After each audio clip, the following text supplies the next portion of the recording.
Karine Burton, Senior Librarian of the St. Mary Parish Library. Just remember, people, jump onto Darker Shades page, like, subscribe, and share. Yes. Make sure if you're not there, you're missing out. Yes, that is it. Subscribe. Press that button. It's a Yes. simple 1, 2, 3. Ding.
Is normally accompanied by rain. But thank God for a beautiful morning. This is the day the Lord has made, and we will rejoice in it. Today I'm here representing the Custos of St. Mary, the Honorable Errol Johnson, a mentor, a friend, former teacher, and cadet leader. Custos Johnson is a son of St. Mary, a son of the soil. And like Takyi, or Takyi, right? Takyi. Let me not go there. I'll get in trouble. Takyi. A visionary leader and one who throughout his life has set a blazing trail through hard work and determination for others to follow. We're here to honor a great Jamaican hero, one of her freedom fighters. Takyi was a rebel, but a rebel with a cause. Many today are just plain rebels, rebels without a cause. Entangled in chaos, choosing to tear down and destroy instead of building up. Takyi was a freedom fighter. He wanted freedom not only for himself, but for his people. Takyi was enslaved and brought to Jamaica from the African nation of Ghana in West Africa. He was sold to a plantation owner in the frontier estates, right here in Port Maria, St. Mary. Takyi was a chief of his tribe back in Africa and used those leadership skills to organize and lead revolts in St. Mary, Westmoreland, and all over Jamaica. He wanted better than the situation he found himself in. He didn't have self-pity and fold his arms and subjugate himself to his plight. He rose up and he fought for a cause. He inspired and led others. He opened their minds not only to a dream, but to a realization of their freedom. This son of St. Mary fought for freedom. He fought to free his brothers and sisters, not only from the physical chains, but the mental chains holding them captive. In a poem by Alma Mormon honoring Takyi, entitled Revolt of Chief Takyi, she starts out by saying, Takyi the chieftain decided to fight. I finished with being a slave. The morning sun rose clear and bright on him and his followers brave, his hundreds of followers brave. Takyi fought for the cause of freedom. What are we fighting for? Are we fighting for personal and corporate upliftment, justice, equality, a better Port Maria, a better St. Mary, a better Jamaica? We are enslaved by many things. the most prominent being the chains of social media. Illusions that are not real and lead many into deep, dark paths. Crime, scamming, violence, hatred are rampant among us. It's time to fight for our freedom like Takyi. Bob Marley's song, Redemption Song. Old pirates they rob I. Sold I to the merchant ships, minutes after they took I from the bottomless pits. But my hand was made strong. By the hand of the Almighty, we forward in this generation triumphantly. Emancipate yourself from mental slavery. None but ourselves can free our minds. None but ourselves can free our minds. Takyi set the example in the 1700s. In 2025, this is the year we start honoring his legacy and example by rising up as leaders and examples. We need to make God a central part of our lives. We need to start being our brothers and sisters keepers. We need to love and care for each other. We need to stop killing and hurting each other. We need to take pride in our town, parish, and nation. We need to build up and stop tearing down.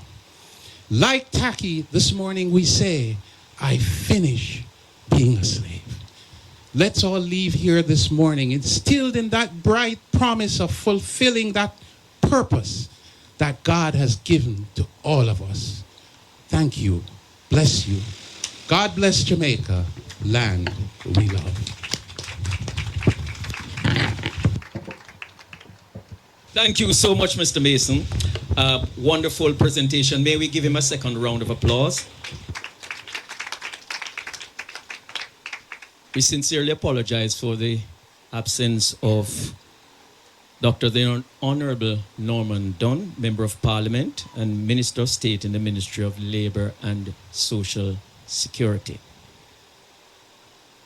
We would like to welcome also Mr. Smith, Assistant Superintendent of the Jamaica Fire Brigade, and Dr. Chase Neal of the Takyi Heritage Foundation. We welcome you, sir.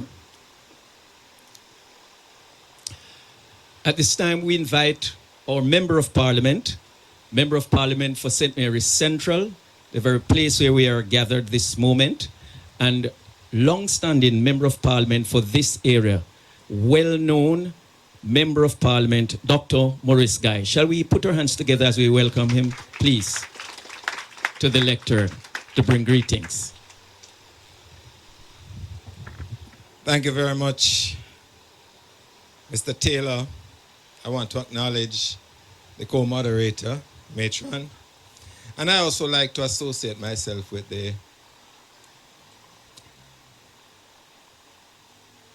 all the persons who have been acknowledged earlier on. But if you'd permit me, I, as a St. Mary man and a St. Mary come from, would like to acknowledge my former head girl at school, Professor Vereen Shepherd, and I see some of the St. Mary High School students have joined us as well. Welcome. I am particularly proud to be here this morning, Your Worship, to participate in this very historic celebration, not only for the people of St. Mary, but for the people of Jamaica, and as you indicated earlier on, internationally. Because Takyi has taught us so many things as a people. And more so for St. Mary, because as I said earlier on, a St. Mary we come from. And I can understand your consternation earlier, Mayor, in not being a St. Mary man, but we forgive you for that. But he has taught us many things. The Jamaican psyche is laced with principles that Takyi has left with our people. Resilience, the need to have freedom, the need to not stand just by and watch things happen, as the Costas just said, but do something about it. And all the names that have been mentioned, you know, I am the Member of Parliament, I said, for Central St. Mary, but Ballards Valley, Frontier, Fort Haldane, Esher, Trinity, and all those estates that have been mentioned in the books are all in central St. Mary. So it makes it even further as St. Mary come from Mayo. But one of our national heroes said, if we do not know our past, we will never be able to determine our future. And I know, Matron, we want to leave here before 12 o'clock, but I only have two things to say. Because Takyi can be, in the contemporary setting, indicate to us as Jamaicans that as the need was in the 18th century to rid ourselves of the colonial masters, now is the time for us to rid ourselves of the constitutional arrangements that link us to our colonial masters still. And secondly, yes, as a politician, but I'll say nonetheless, because both sides of the aisle recognize that this is so, and for the second one too, but some won't take the next move. Because you cannot have a situation where you're seeking justice, and that was what Takyi was seeking, justice for his people. That our justice system is also linked with the colonialist masters. And it is also time to delink ourselves from the judicial arrangements to our final court as the Privy Council of the United Kingdom, His Majesty's Privy Council. So I want to say this morning that as Jamaicans and as Takyis, arise and build. Build our country, build our institutions that we can be proud of, as we are proud of the man who we are celebrating here today. You know, the historians, some have said that Takyi's revolt, revolution, war, whatever you want to call it, was one of the biggest things that troubled the ego of the colonial masters in Europe in the 18th century. Almost as important as the American Revolution War. But that was because, as another one said, the Jamaican slaves were most brutally murdered, and they were treated in the worst way of all the slaves in the Caribbean and the Americas. So today, we celebrate our homegrown hero. And to say to us as St. Mary people and the rest of Jamaica, arise and build a Jamaica that is worthy of what our hero would have envisaged. Thank you.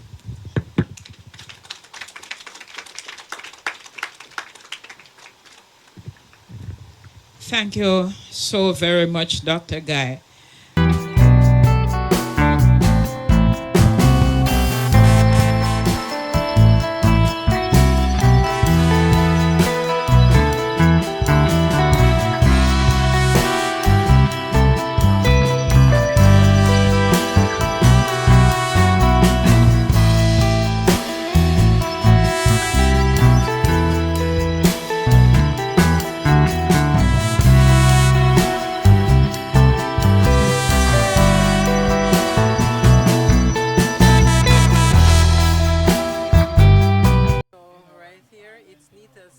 Finger food. Oh, And Nita's, we're here. Nita's. Yeah, the business name is Nita's Okay. Finger Food, and my name is Anita. And we have, this is potato pudding, Potato, okay. and this is coconut toto, and this is caramel pudding. Okay, caramel, coconut, and toto. Right, and over here we have fried dumpling. Yeah, we make them in styles, and we have pizza on the top. Okay. On the top you can get pepperoni pizza, jerk chicken pizza, and we also have minced ham. All right. Okay. Down the bottom you have ackee and saltfish and salt mackerel rundown. Okay. Over this side we are frying some ripe plantain, and we have some festival right here. Okay. Yes. And if you feel peckish, we have a tupsa popcorn. Yeah. All Okay, right. Nita's. Finger Bless up food. yourself. And people here earlier on are talented, you know. Yes. Yeah, man. Yes. You know if you're going to hear her later on. Okay, okay, okay, okay. Okay, alright. Yeah, man, bless up yourself, Nita.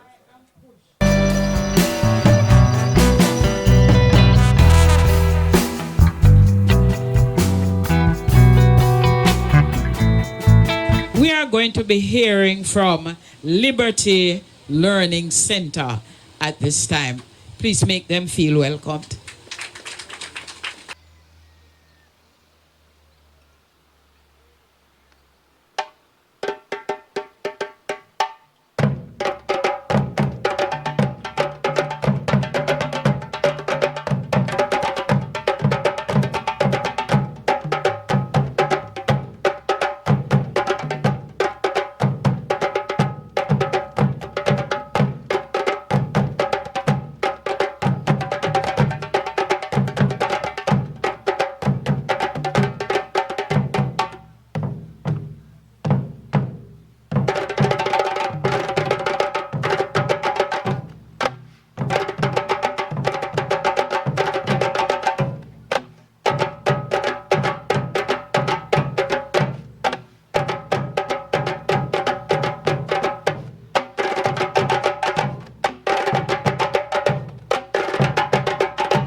Give them another hand, please.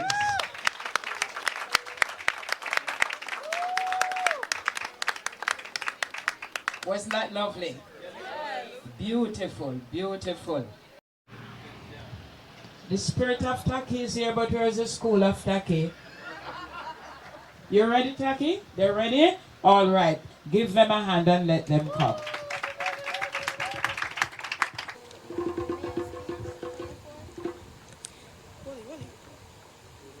The rebellion sparked by enslaved people at Esta intensified as the rebels moved strategically across plantations, targeting symbols of oppression. The insurgents attacked Whitehall Estate and then Haywood Hall, where they burned buildings, killed white residents, and recruited hundreds of enslaved men and women. They used fire not only as a tool of destruction, but also as a signal of revolt and liberation.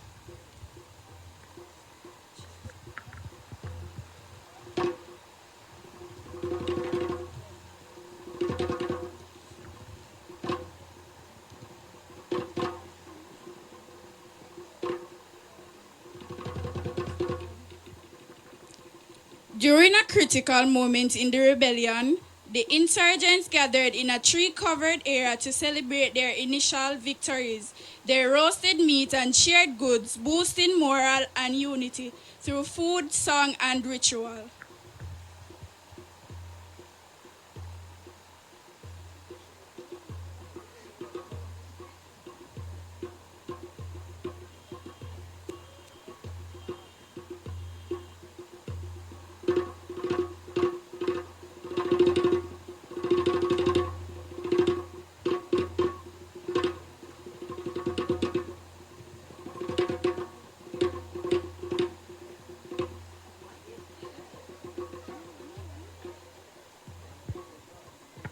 This was also a time to perform obia, African spiritual practices used to strengthen the rebels' resolve and inspire courage. Obia men assured the fighters of supernatural protection, claiming magical preparations could render them invulnerable. Many believed Takyi himself could not be harmed, increasing their confidence.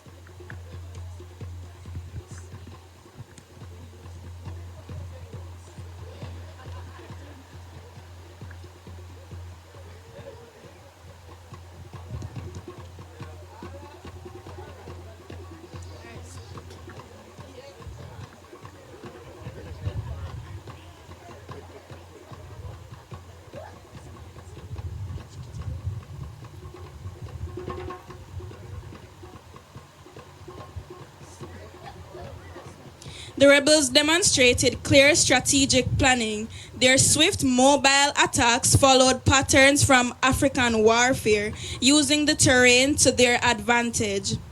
They avoided large-scale battles and instead relied on fast raids and forced combat to weaken their enemies.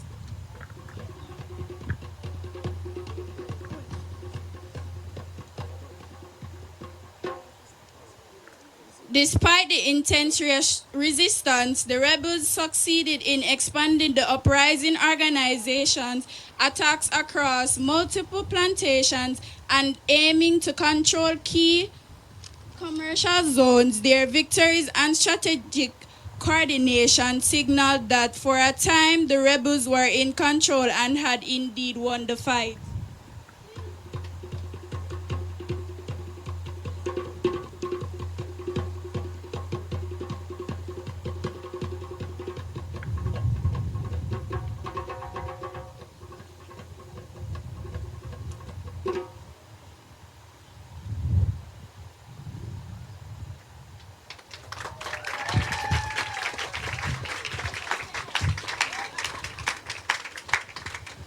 That was so different. Yes, it was different. You love it, right? Yes. You know what I was looking at? I love it, you know. But I see one of the duppy eating bubble gum. I never knew duppy could eat bubble gum. But it was lovely. They did well. Horace Clark, hi.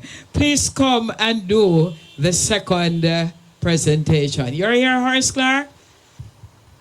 I was there. I saw it with my own two eyes when the rebel shot up Zachary. I was bloody surprised. This is St. Mary. It is located on the windward side of the island, and it is one of Jamaica's most wettest and most densely forested parishes. Nearly the entire parish is composed of hill, mountain, dale, and valley. This makes travel off the main road difficult, and insurgents plan to hit many plantations as quickly as possible. So instead of the forested areas, the path of insurrection ran through the commercial arch of the parish.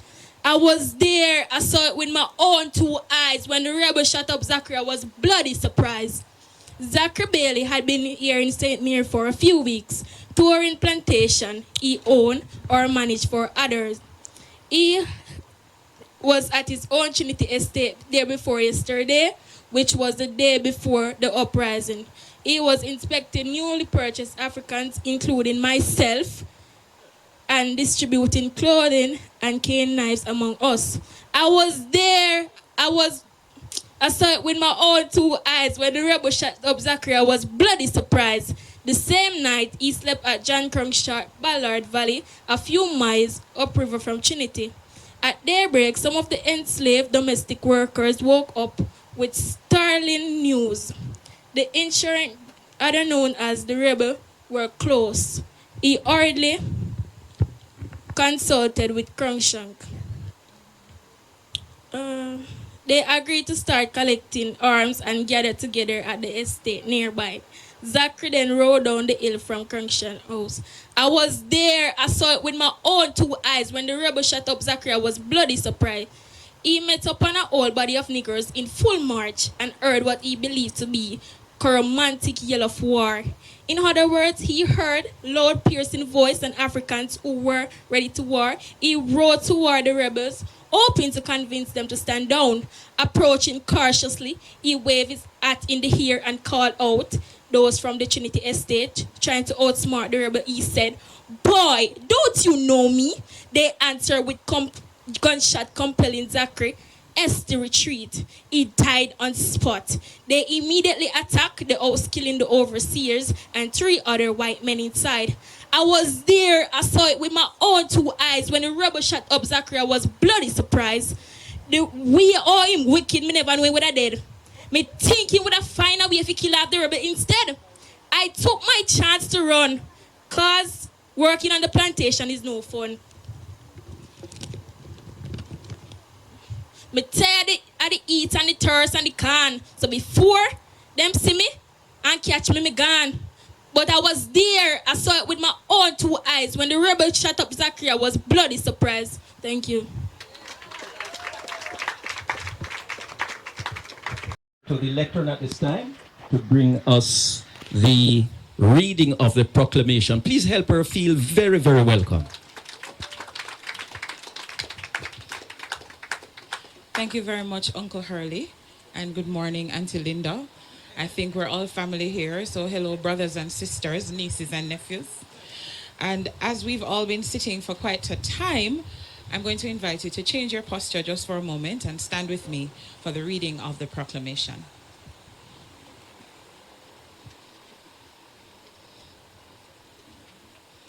Proclamation by His Excellency the Most Honorable Sir Patrick Linton Allen, Governor General of Jamaica. Whereas it is the desire of the people of Jamaica that the heroic contributions to the development of our country by those of present and past generations be demonstrably recognized and celebrated, particularly those who did so in dangerous circumstances which led to imprisonment and the loss of their lives.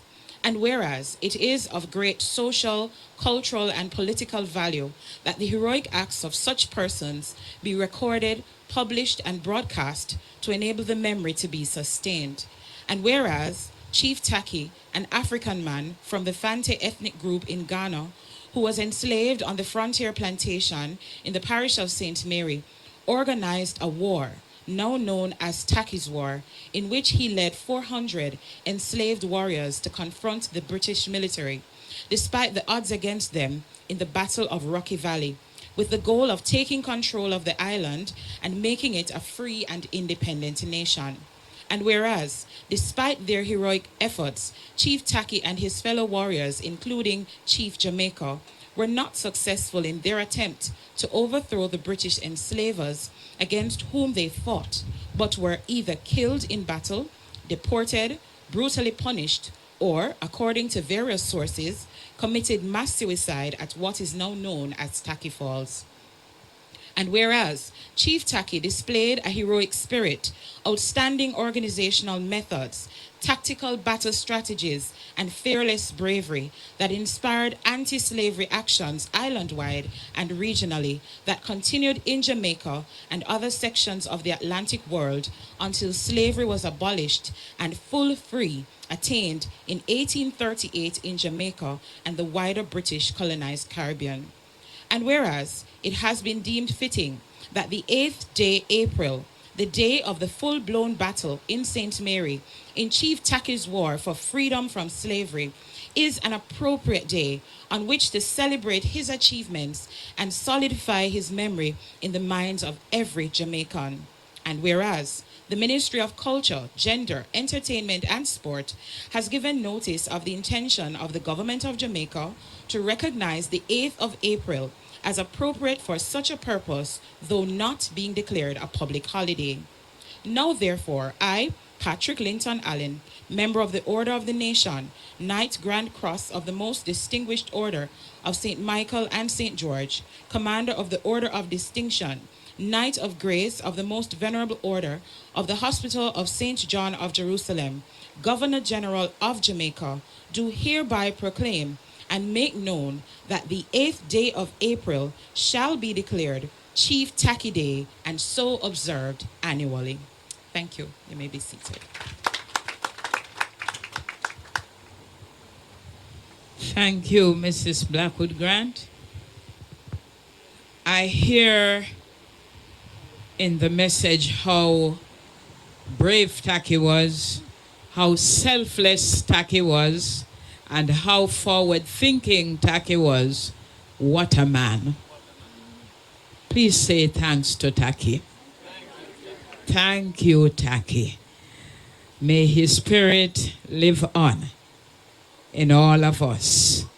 St. Mary High School, we are ready to hear from you. Please put your hands together for them.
Fine.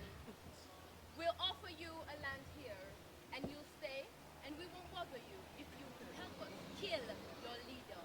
Or me know me can trust you. It's either you or the leader.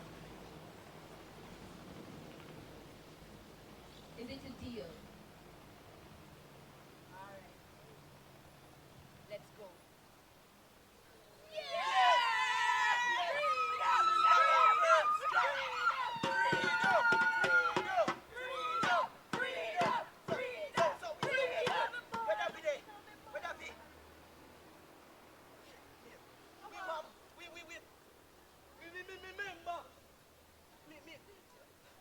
When there, you see one white so drag him in the bush.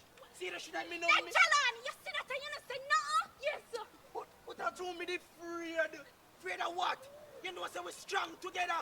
Looking at me, boy, looking at me, boy. Everything never. Get the weapon! Hey, get the weapon! Get the powder! Just strike them! We're not afraid! Strike!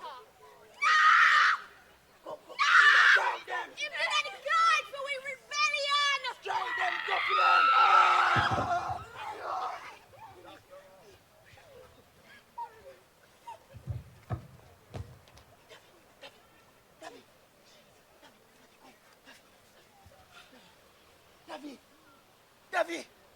Davy, what you do? Your time done now. Me not think you did with me. From we are little pitney. You take everything what we should have. Leadership. Everything. Davy, Yo. we don't fight for freedom. With freedom.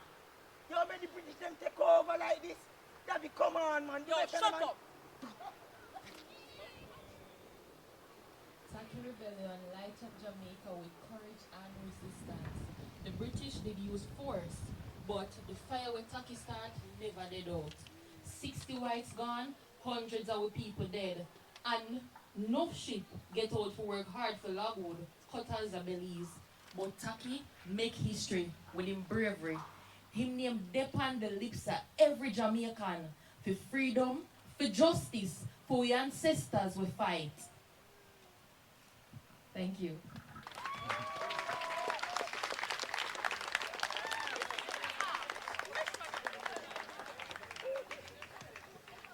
Thank you so much. An excellent representation. Not necessarily a reenactment, but a wonderful representation of what happened 1760. And you notice Yankee? Oh my gosh. We wish that we would have all working, not necessarily unison, but in harmony. Thank you so much. Please, they deserve another round of applause. Wonderful. The drama club of St. Mary High School and of the other schools which you so wonderfully put together and have presented for us here this morning. Our guest speaker will come to us momentarily, but we invite Dr. Chase Neal of the Takyi Heritage Foundation, if you'd come to the podium, please, sir, and make that introduction. Shall we make him feel welcome, Dr. Chase Neal?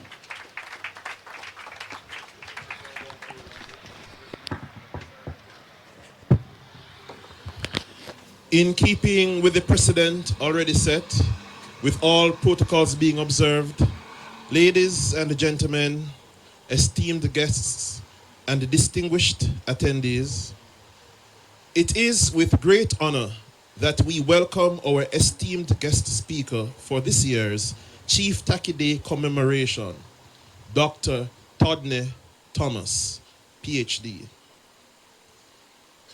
Dr. Thomas is a sociocultural anthropologist and a tenured associate professor of divinity and religious studies at both the Yale Divinity School and the Yale College of the Yale University. She is a leading scholar whose research focuses on the racial, spatial, and familial dynamics of Black Christian communities.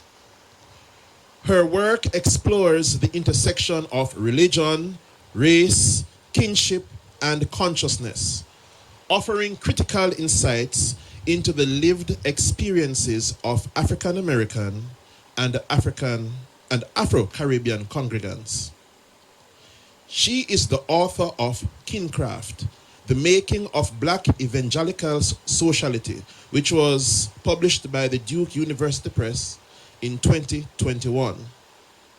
Kingcraft, The Making of Black Evangelical Sociality, examines how Black evangelicals construct spiritual kinship as a form of resilience and community building.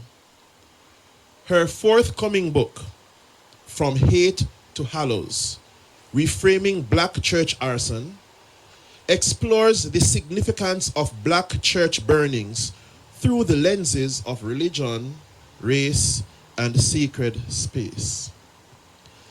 Dr. Thomas has also co-edited New Dimensions in Spiritual Kinship, Sacred Ties Across the Abrahamic Religions, and has published extensively in academic journals such as the Journal of the American Academy of Religion and the Journal of Africana Religions.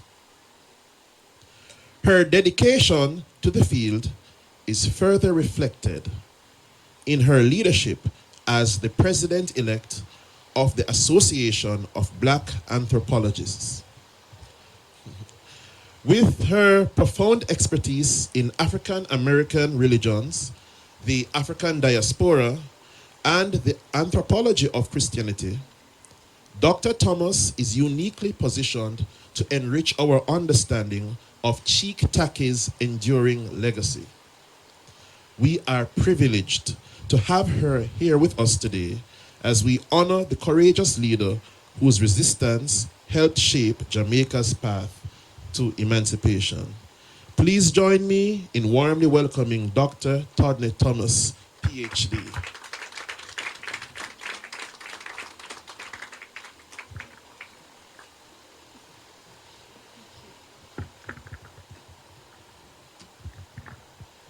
Good morning. Do we need to take a moment to yawn and stretch? I know there are children here. Do we need to stand up? Adults too. I get stiff. I'm middle-aged. Come on, my left knee. Ugh. Okay, I'd like to warn you, this talk will be very interactive, so you got to pay attention. There'll be call and response. We're black people. We're diasporans. Are you ready? Children, are you ready? Okay, I'm gonna need you. Okay, the children, I'm counting on you, the youth. All right. So I'd like to begin by just issuing a note of thanks. I'd like to thank Brother Blackman X Robinson, and Lorraine McPherson for just steering me to this opportunity. I'd like to thank Vincent Brown, my former colleague at Harvard, for writing an incredible book that just made me proud to be black. I remember reading, tearing up, laughing. I mean, history can do so many great things to you and act on you. And part of the reason I'm here is because I just read it and I said, brother, this is just a fantastic book, right? And I'd also just like to thank, the government of Port Maria. I'd like to thank all of you for being here.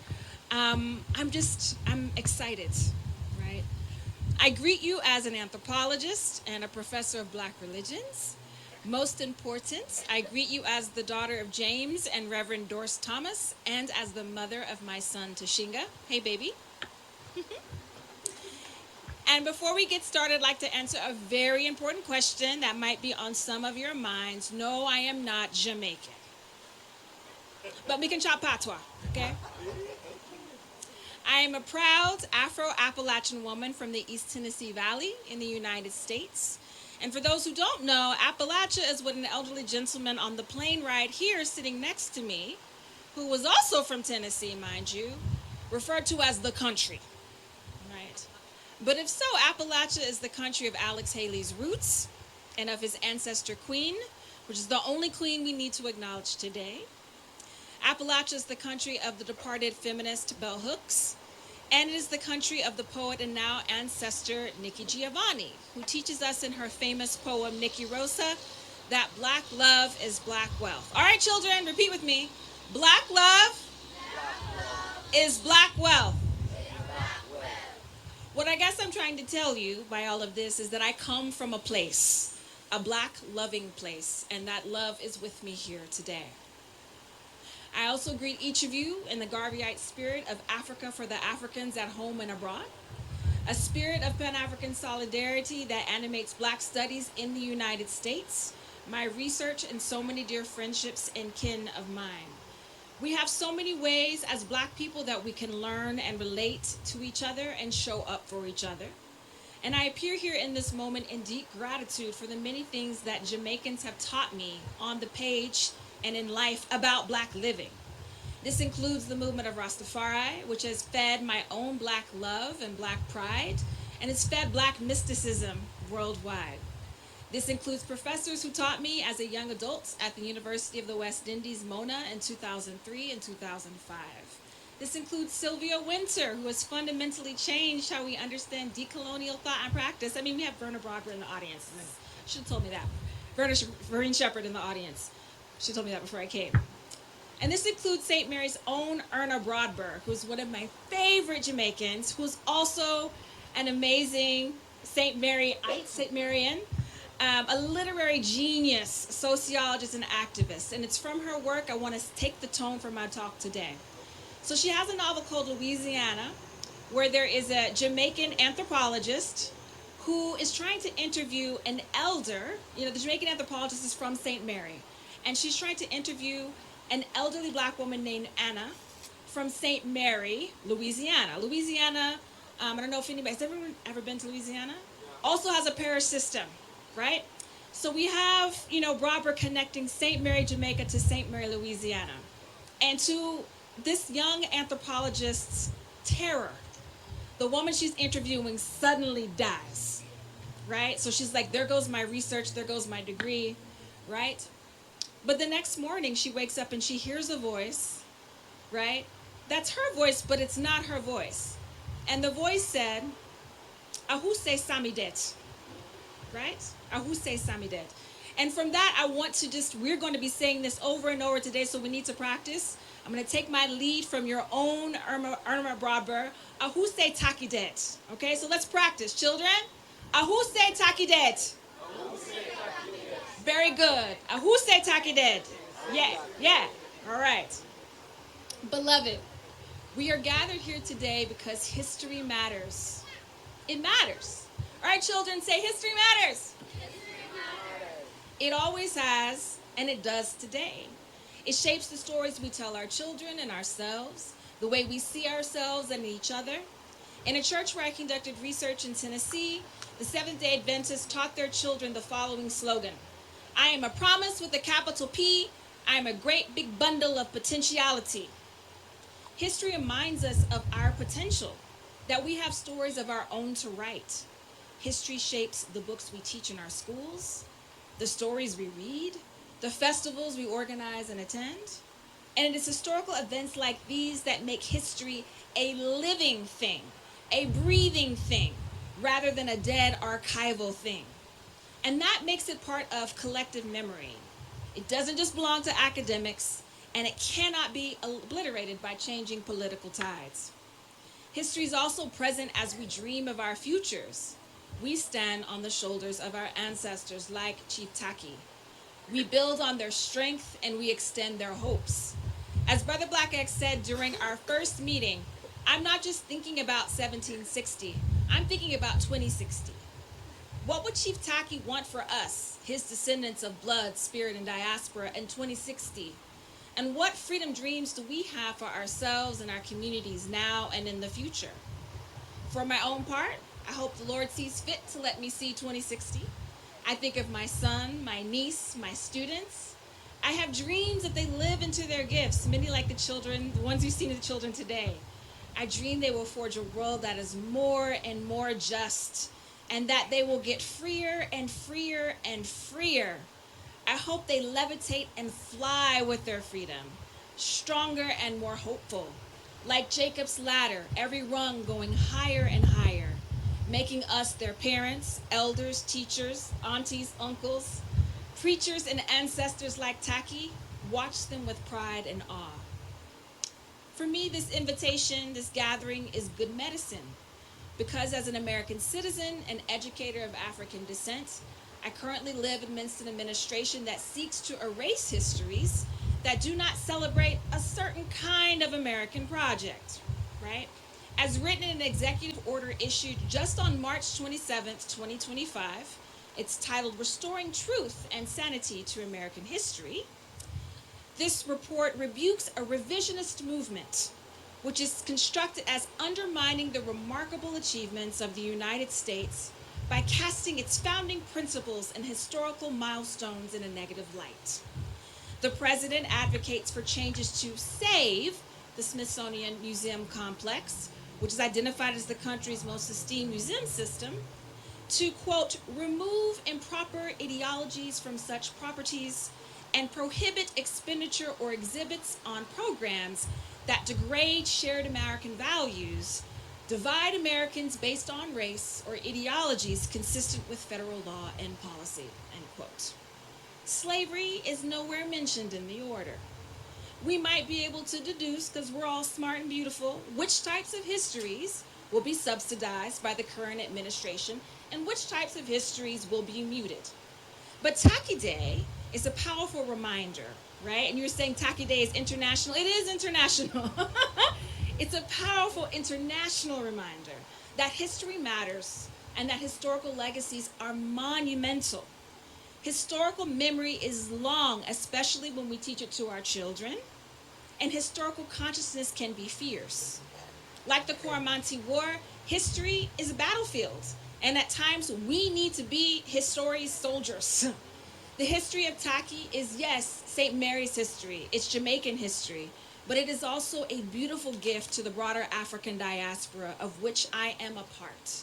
Jamaica keeps teaching me, and I am grateful. Today we honor a powerful historical movement that has given birth to perhaps an even more powerful historical legacy. Because unlike people, stories and ideas are almost impossible to kill. In 1760, Chief Takyi, a Coromantee military leader from West Africa, spearheaded a planned revolt in St. Mary's Parish. Takyi, in collaboration with Coromantee warriors and other New World Africans, male and female, created a military movement. Accounts vary, but amongst the key events, the rebels began by killing white plantation owners and overseers on the frontier and Trinity plantations in St. Mary. More enslaved people, upwards of 400 people, right? Let's just take a moment to think about that. 400 people, right, joined the cause as the company attacked the Esher and Haywood estates. They also took Fort Haldane and eventually Port Maria as strategic posts. These are military moves, right? This is not unplanned chaos. They coordinated across the states, they struck near the coast, and they retreated into the bush to escape British slaveholder militia. And let me tell you, Brother Blackman X took me into the bush in October. Y'all's bush is no joke, okay? It's no joke. I'm American, I'm out of shape. I lost a sandal. It broke. I tripped on vine. I mean, the real genius, right, of people knowing the land and knowing how to use the land and knowing their opponents did not know the land. So I'm from country, but, you know, country's different from bush. Country's different from bush. I'm learning. Eventually, the revolt, as our youth showed us, came across some hard times. The Obia man and religious leader of the uprising was captured and executed by the British, and we'll talk about Obia a little later. Takyi was also injured and eventually killed in combat. The rebellion lost momentum after that. But by 1761, about 60 colonists had been murdered in the Coromantee War, and more than 500 black people had been murdered as the English tried to reestablish their fear-ridden dominance. While the revolt is often associated with St. Mary's Parish, historian and brother Vincent Brown, an author of Takyi's Revolt, observes that a number of uprisings happened throughout the island as Takyi's revolt crested in St. Mary. This suggests that Chief Takyi and his soldiers had actually coordinated an island-wide uprising. This is before social media and WhatsApp, friends. We're talking about people who spoke different languages, had different traditions, came from warring nations at times, and were able to collaborate to establish one of the first real island-wide, we could say island-wide nation things that Jamaica ever saw. Takyi's revolt, and this is Brown, Takyi's revolt was just one episode in a much larger Coromantee war. Though they did not establish a sovereign Coromantee island kingdom, they did show the British, and they show us, that they had been severely underestimated. Has anyone ever been underestimated? Raise your hand. I surely have, right? And we might wonder or dream what a Coromantee Jamaica would have looked like then and now, right?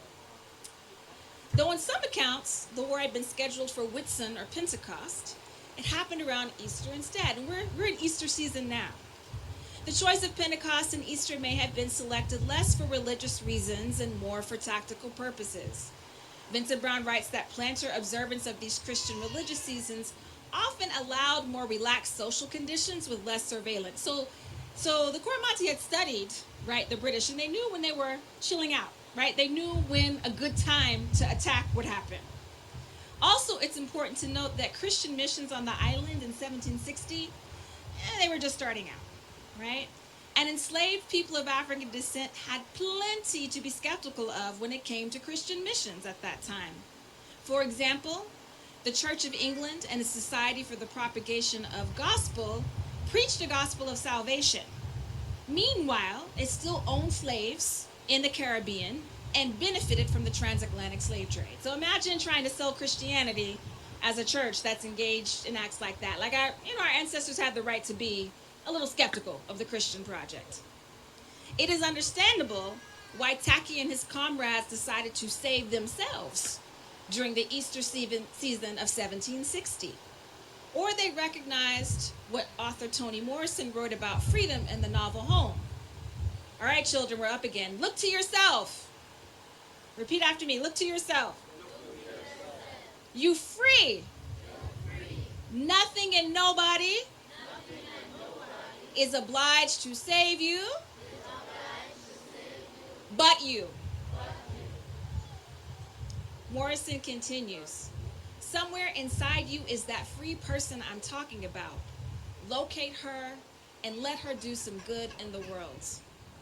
The Jamaican rebels knew they were free, and as Brown argues, they acted with the hope of success. What does it mean to know you are free? What does it mean to know you're free? And what if you couldn't fail? But for those of us who are of the Christian faith, we might ask what lessons a Takyi and a Coromantee Easter War hold for us. The answer could be provocatively and thoughtfully answered by Black British theologian of Jamaican descent, Robert Beckford, one of my favorite theologians. Beckford, who was Britain's first, let's say first tutor in Black theology, wrote a groundbreaking text titled Jesus is Dread. Jesus is Dread. Bedford took the revolutionary Messiah of the first century as his focus. In developing the book, Beckford said his goal was to create a revisioning of a rebel Jesus, a dread Christ symbolizing our continued quest for freedom, full citizenship, and social justice and wholeness.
On behalf of the St. Mary Municipal Corporation, the Jamaica Cultural Development Commission, the St. Mary Library Service, I would like to say thank you very much for your presentation this morning.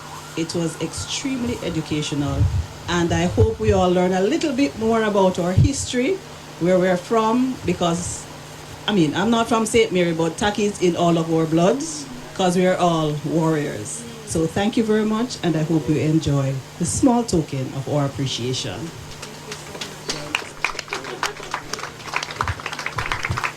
Dr. Thomas, on behalf of the Takyi Heritage Foundation, I'd like to express our warmest gratitude for sharing with us today. And it is our honor to present you with a copy of the Proclamation of Chief Takyi Day.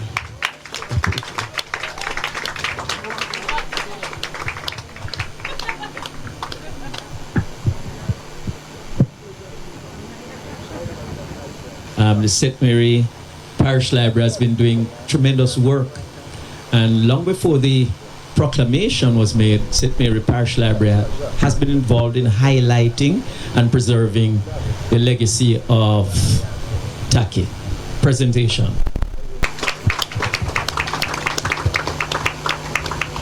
Now, Professor Shepherd has been very integral to the cause of promoting Chief Takyi, the awareness. First of all, I'm so happy each time I come back to my parish. This is my parish, St. Mary may come from.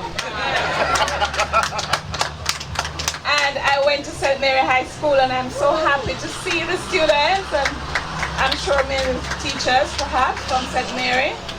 I'm proud to have given the third Chief Takyi lecture here, right here, when we had that annual lecture. Actually, I gave two of them.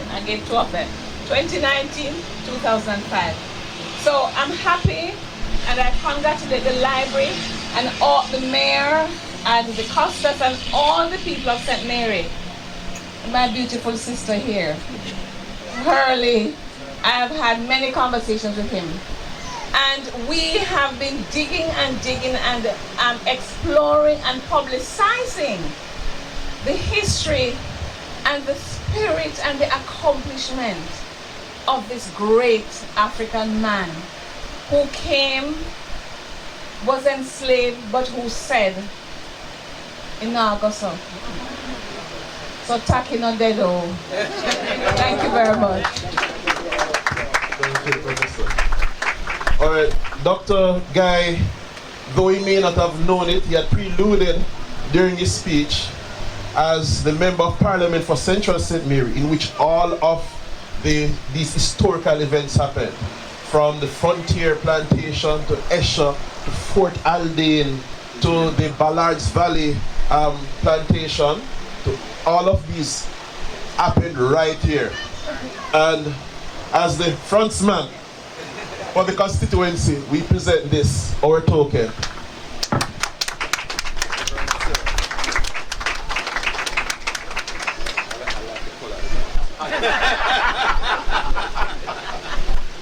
Thank you. Ladies and gentlemen, we've been having a wonderful time, and the penultimate item on the program is the vote of thanks.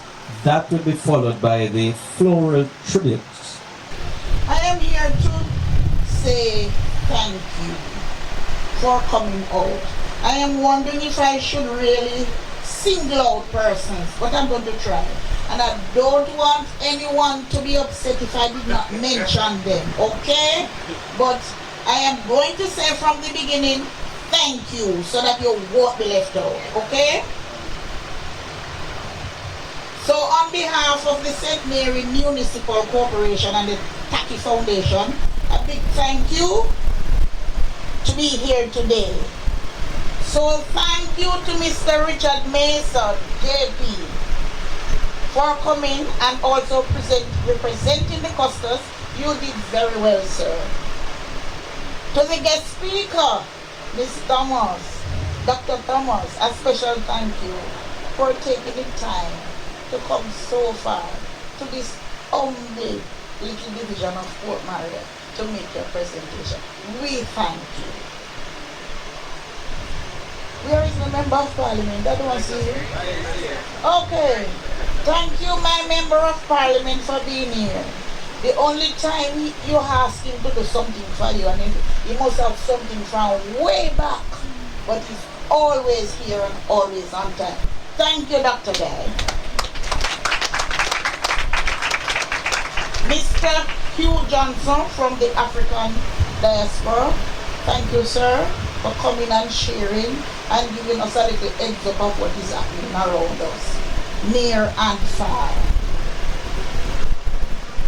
Thank you, Mrs. Blackwood, for doing the proclamation so well. Sometimes it took the tongue to that type when I say proclamation. But thank you very much. To our students and teachers, special thanks also to the library services. I know Miss Bernie, you play a very integral role in helping to put this together. Last but not least, and not forgetting Mr. Taylor and Mrs. Hines at all. They did very well. Thank you for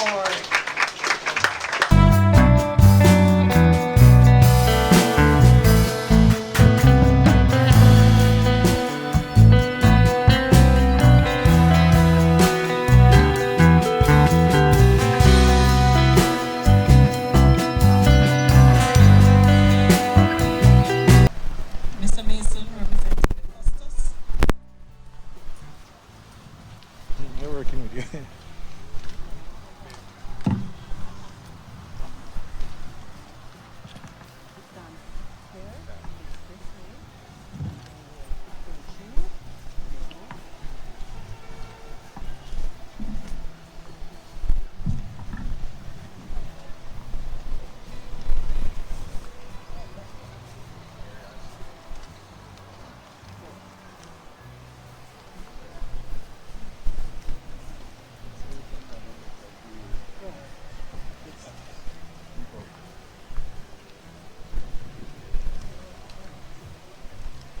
The first wreath is being laid by the representative for the Honorable Custos, Justice Mason Custos. His Worship the Mayor, Councillor Fitzroy Wilson.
yes, people. There you have it. There you have it.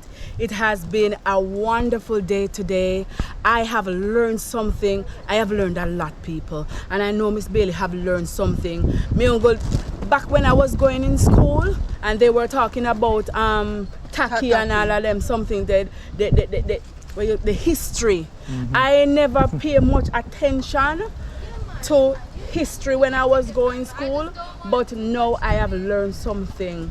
And each day, as we said, people, you learn along as you go. So we have come to an end of another video. I want to thank the whole team, the whole parish library, the whole what they call it? Municipal Council. Whatever Parish people. Council, Parish Council. Yes. that word that we can call. Yes, I want to thank them. Yes, but nevertheless, you know, some word you can't call it, some word is a tongue twister, no matter how simple it is. But, you know, it has been a wonderful day. And I want to thank them so much. And as you said, some people were saying that, you know, definitely, you know, Takyi should be a national hero. And, you know, the whole... He deserves it. He deserves it. Well, so... He fight for black people. Yes, man. In the rebellion, you know. Why? I make we enjoy all of this, you know. Exactly. Right. Yes.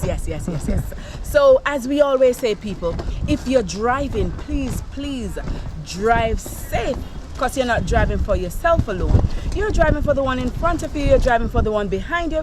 You are driving for everyone. And which, as we always say, Miss Bailey, please continue to live good and to do good in your neighborhood. God bless you. Catch you on another one. We're out of here.